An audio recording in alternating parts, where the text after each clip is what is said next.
Nah, jadi kita kembali mengurut tentang materi jaringan komputer ya. Jadi kita akan kembali ke materi yang sudah kita bahas, yaitu tentang jaringan komputer. Nah, di jaringan komputer ini, adik-adik, tujuannya adalah setelah mempelajari bab ini, ya, kamu akan mampu mengenali berbagai model ya. Kamu akan mampu mengenali berbagai model ini.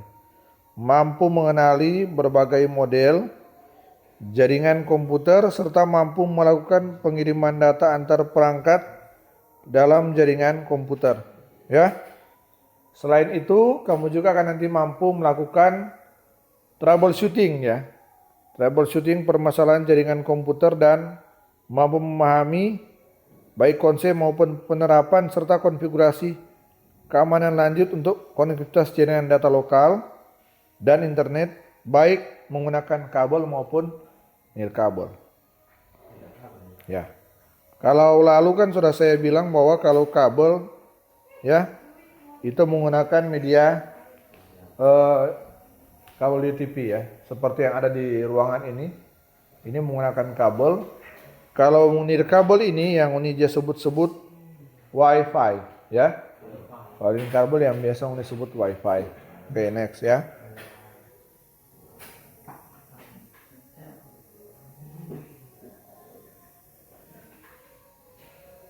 Nah, topologi jaringan yang sudah kita bahas, ya, ini adalah hal yang paling penting di sebuah jaringan komputer karena ini adalah arsitektur daripada node-node pada setiap jaringan yang ada. Nah, jadi biasanya kalau teknisi jaringan komputer itu, dia sebelum melaksanakan pekerjaan, dia selalu melihat gambar topologi. Gambar topologinya seperti apa. Nah, ada yang misalnya dia gambarnya seperti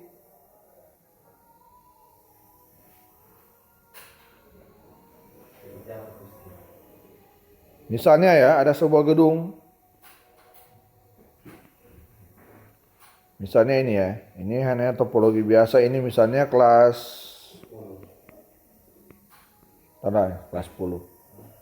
Kemudian kelas 11.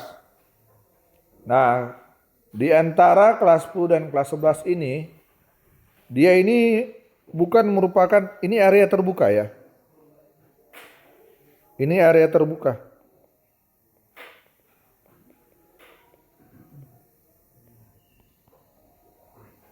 Area terbuka. Nah, seorang teknisi jaringan komputer pasti dia akan menganalisa dulu. Apakah dari kelas 10 dan kelas 11 ini dia bisa menggunakan jaringan kabel atau bisa menggunakan jaringan nirkabel, ya. Pasti pertama yang dia akan analisis adalah jarak antara kelas 10 dan kelas 11. Kemudian topologi dalam ruangan. Misalnya dalam ruangan ada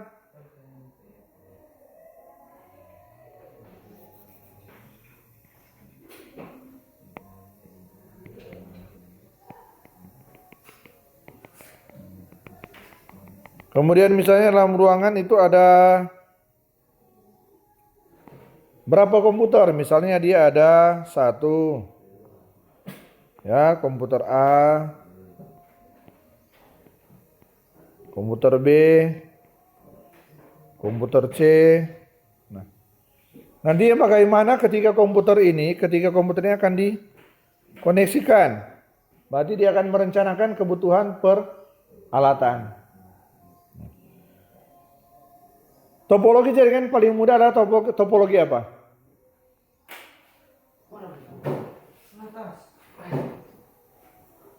Topologi jaringan yang paling mudah adalah topologi apa? Yang sering digunakan. Kan Anda sudah mempelajari kelebihan dan kekurangannya minggu lalu. Ya. Sekarang.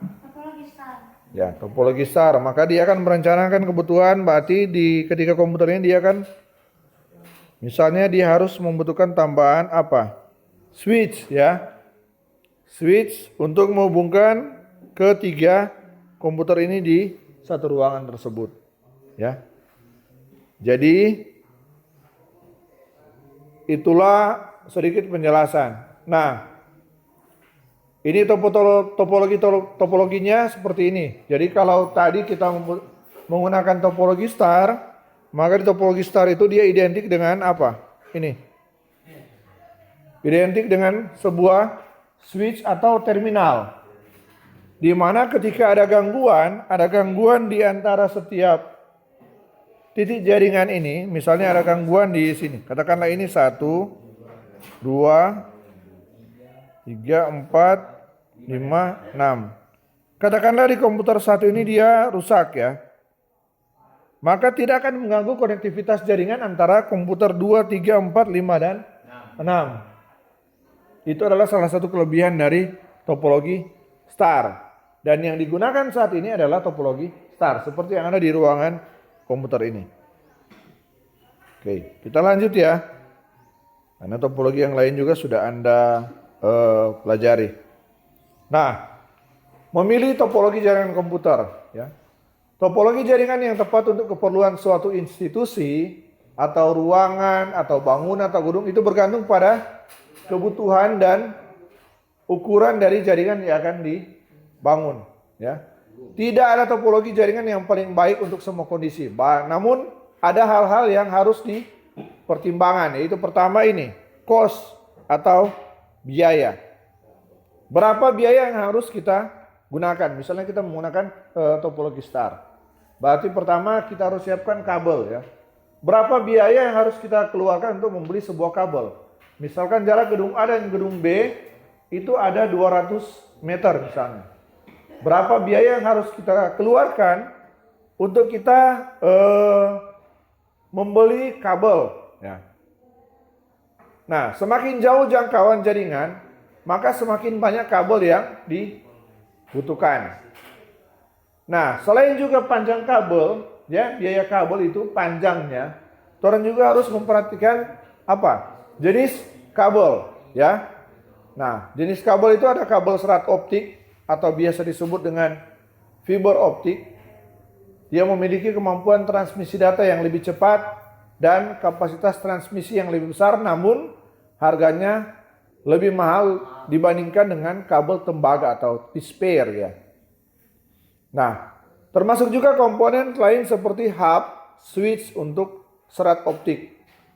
Dengan demikian, pemilihan topologi yang tepat harus disesuaikan dengan kebutuhan kinerja jaringan komputer, jangkauan jaringan, banyaknya komputer yang akan dihubungkan, dan biaya yang akan dikeluarkan. Jadi di sini juga berhubungan dengan biaya, ya. Pakai kabel UTP, pasti yang T-spare, berapa dia punya harga per meter, itu yang harus kita cari tahu terlebih dahulu. Ketika kita akan menggunakan kabel serat optik, maka kita juga harus tahu berapa harga per meter dari kabel serat optik. Seandainya kita menggunakan 200 meter, kita bandingkan kedua harga tersebut. Jika kita menggunakan fiber optik, maka kita juga harus menyesuaikan ini. Switch-nya. Karena pasti menggunakan fiber optik, dia pasti akan menggunakan media converter. Kalau kita gunakan kabel T-spare, maka kita pakai switch hub yang biasa. Harganya itu kurang lebih sekarang ada yang 50 ribuan. Ya. Selanjutnya biaya instalasi. Nah, setiap topologi jaringan membutuhkan biaya instalasi yang berbeda. Ya. Semakin kompleks topologi jaringan yang akan dibangun, semakin besar pula waktu dan biaya untuk instalasinya. Ya. Contoh di sini, kita akan membuat jaringan komputer yang baru. Ya. Di sekolah ini kita akan membuat jaringan komputer yang baru. Ya. Ada skala-skalanya. Ya. Ada skala-skalanya. Jadi dari ruangan ini misalnya, ruangan ini ke ruangan kantor di bawah itu berapa meter? Itu harus kita hitung terlebih dahulu. Jangkauannya sampai di mana? Apakah di ruangan komputer sana ketika kita pasang jaringan internet, apakah itu bisa menjangkau area kelas 11 atau tidak? Ya. Begitu pula ketika kita pasang jaringan internet di ruang kantor, apakah itu bisa menjangkau ruang lab IPA atau tidak? Dan lain sebagainya. Kemudian masalah skala, ya, skalabilitas. Nah ini jika nantinya ya kita akan bermaksud mengekspansi atau memperluas, ya, memperluas jaringan komputer yang ada, maka pemilihan topologi itu bisa didasarkan pada kemudahan modifikasi jaringan dan penambahan perangkat jaringan pada waktu yang akan datang. Jadi tidak mudah untuk belajar jaringan komputer karena banyak sekali, ya, banyak sekali faktor-faktor, ya, faktor-faktor.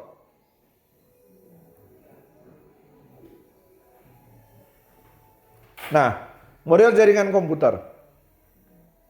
Tujuan dari jaringan komputer dibangun itu agar sebuah komputer dapat berkomunikasi dengan komputer yang lain, ya. Contoh komputer A bisa berkomunikasi dengan komputer B, ya.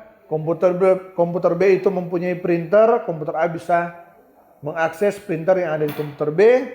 Komputer A mempunyai file server, komputer B bisa mengakses file server yang ada di komputer A dan sebaliknya.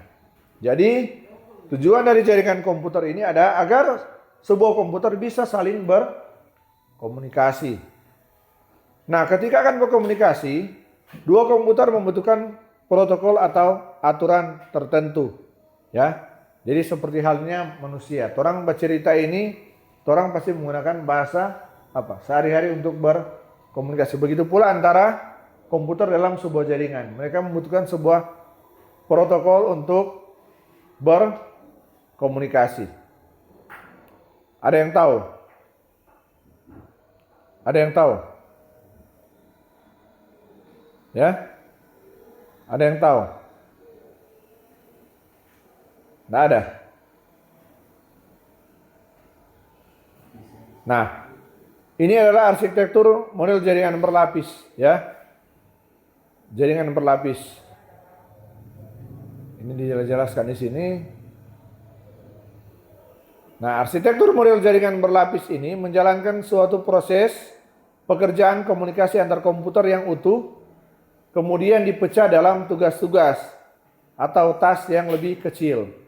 Nah, setiap tugas kecil itu akan dikerjakan oleh lapisan tertentu. Nah, ini arsitektur modelnya.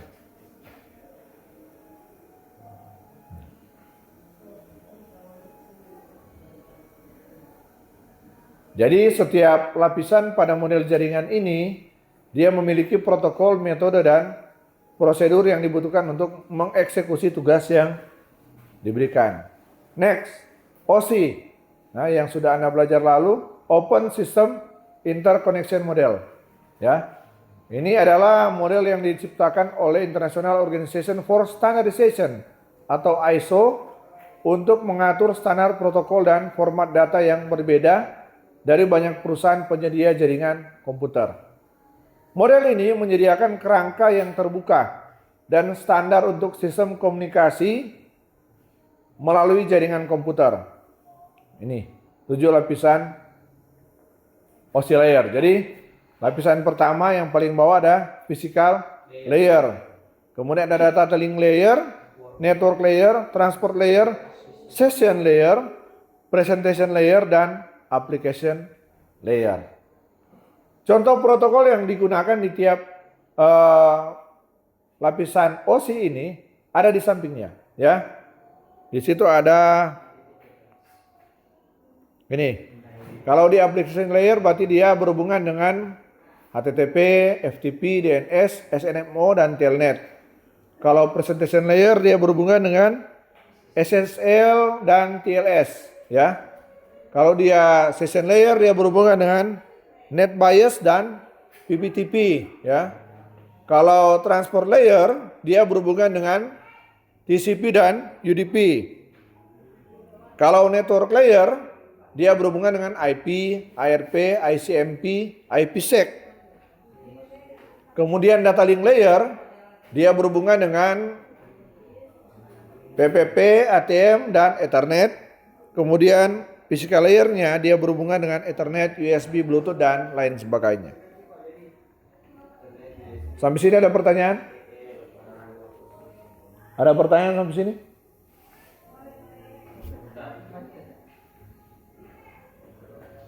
Nah, oke. Kita bahas satu-satu ya. Application layer. Nah, application layer adalah lapisan ini bertanggung jawab untuk menyediakan antarmuka ke pengguna aplikasi. Nah, protokol yang digunakan pada lapisan ini adalah protokol yang berinteraksi langsung dengan pengguna seperti Hypertext Transfer Protocol, HTTP, kemudian File Transfer Protocol atau FTP, kemudian Domain Name Service, DNS, dan lain sebagainya. Presentation layer. Lapisan ini mendefinisikan format dan mentranslasikan data yang akan ditransmisi oleh aplikasi melalui jaringan ke penerima. Nah, protokol yang sering digunakan adalah Secure Socket Layer, SSL, Transport Layer Security, TLS, Remote Desktop Protocol, RDP, dan lain sebagainya. Session Layer. Nah, lapisan ini mendefinisikan koneksi antar dua komputer saat dimulai, dipelihara, dan diakhiri dengan sebuah sesi. Sebagai contoh, setelah autentikasi pengguna kata sandi selesai, komputer jarak jauh dia akan mempertahankan sesi ini untuk sementara waktu dan tidak meminta autentikasi lagi dalam rentang waktu tertentu. Ya, contoh protokolnya adalah NetBIOS dan Point-to-Point Tunneling Protocol, PPTP, dan lain sebagainya. Transport Layer. Lapisan ini bertanggung jawab untuk pengiriman end-to-end antara pengirim dan penerima, seperti memecah data ke dalam paket-paket data, memberikan nomor urut ke paket-paket tersebut sehingga dapat disusun kembali pada komputer penerima. Nah, contohnya protokolnya adalah User Datagram Protocol, UDP, dan Transmission Control Protocol, TCP. Nah, saya tertarik membahas Transport Layer. Minggu kemarin banyak yang main Mobile Legend ya. Banyak yang main Mobile Legend. Anda tahu bahwa Mobile Legend itu dia berjalan pada dua protokol. Pertama protokol TCP, dan kedua protokol paling banyak yang mereka buka adalah UDP. Ya. Jadi ketika Anda main Mobile Legend, maka itu erat sekali berhubungan dengan ini. UDP dan TCP. Next, network layer. Lapisan ini bertanggung jawab untuk pengalamatan host pengirim dan penerima secara unik pada jaringan. Nah, protokol lapisan ini adalah Internet Protocol yang menciptakan sebuah IP address, ARP, ICMP, dan lain sebagainya. Kemudian data link layer. Lapisan ini bertanggung jawab untuk membaca dan menulis data dari dan ke jalur komunikasi, mengelompokkan data dalam frame, melakukan error checking dan correction, kemudian control flow. Kemudian melakukan pengalamatan perangkat keras atau disebut dengan MAC address. Nah, lapisan ini juga menentukan operasi perangkat jaringan seperti hub, switch, bridge, dan lain sebagainya pada level 2. Protokol contohnya adalah point-to-point protocol atau PPP. Kemudian physical layer. Nah, lapisan ini mendefinisikan perangkat keras pada transmisi jaringan. Ya, ini berhubungan dengan peralatan ya, laptop, komputer. Karena di situ ada ini, network interface card, Ethernet ya. Ini dia terpasang pada perangkat komputer dan laptop. Kemudian repeater hub dan lain sebagainya. Lapisan ini juga menentukan bagaimana cara sinkronisasi bit arsitektur jaringan seperti Ethernet, topologi jaringan, dan sistem pengkabelan. Nah, ini contoh-contoh dari penggunaan lapisan OSI pada pengiriman data ya. Ada berapa contoh ini?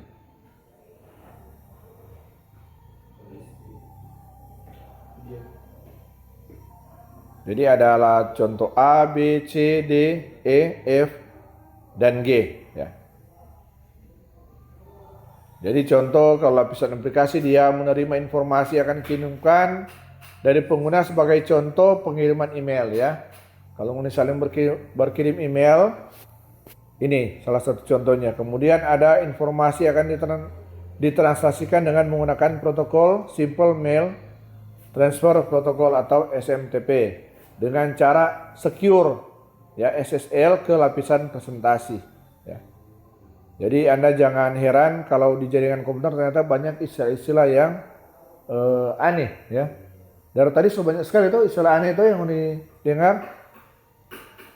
Nah, oke, kita lanjut ya. Transmission Control Protocol atau Internet Protocol TCP/IP. Nah, ini adalah protokol dan standar komunikasi data yang digunakan pada jaringan komputer. Protokol ini merupakan protokol yang paling banyak digunakan ya. Dia awalnya dikembangkan pada tahun 1980-an sebagai protokol yang menghubungkan komputer ke komputer dan jaringan yang membentuk jaringan internet yang luas atau WAN, Wide Area Network.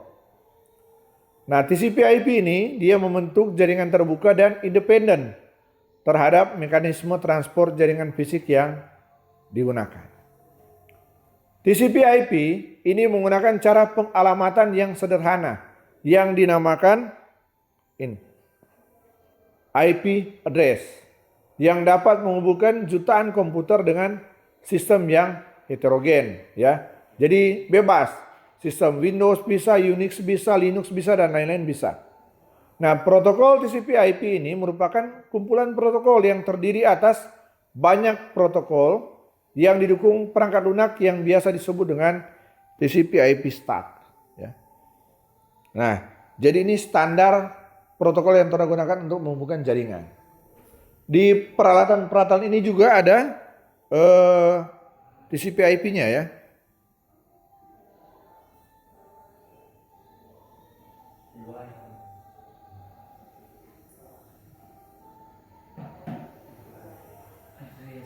Ini IP address ya, yang di bawah ini IP address, ada MAC address, nah ini ya. Jadi ini dia ada di peralatan, ini juga ada ya. Menip handphone juga ada. Jadi ini adalah standar yang digunakan ya. Paling standar sekali digunakan ini TCP/IP. Jadi contoh paling simple.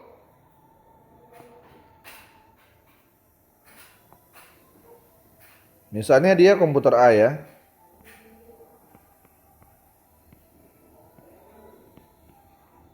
Kita hubungkan ini secara ad hoc. Jadi komputer A ini akan terhubung ke komputer B ya. Maka di sini kita harus isi IP address.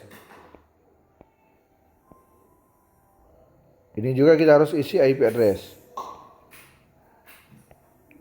Pengalamatannya, jadi kalau agar supaya komputer A bisa mengenali komputer B, maka kita harus menggunakan pengalamatan alamat IP yang sama. Contoh ya.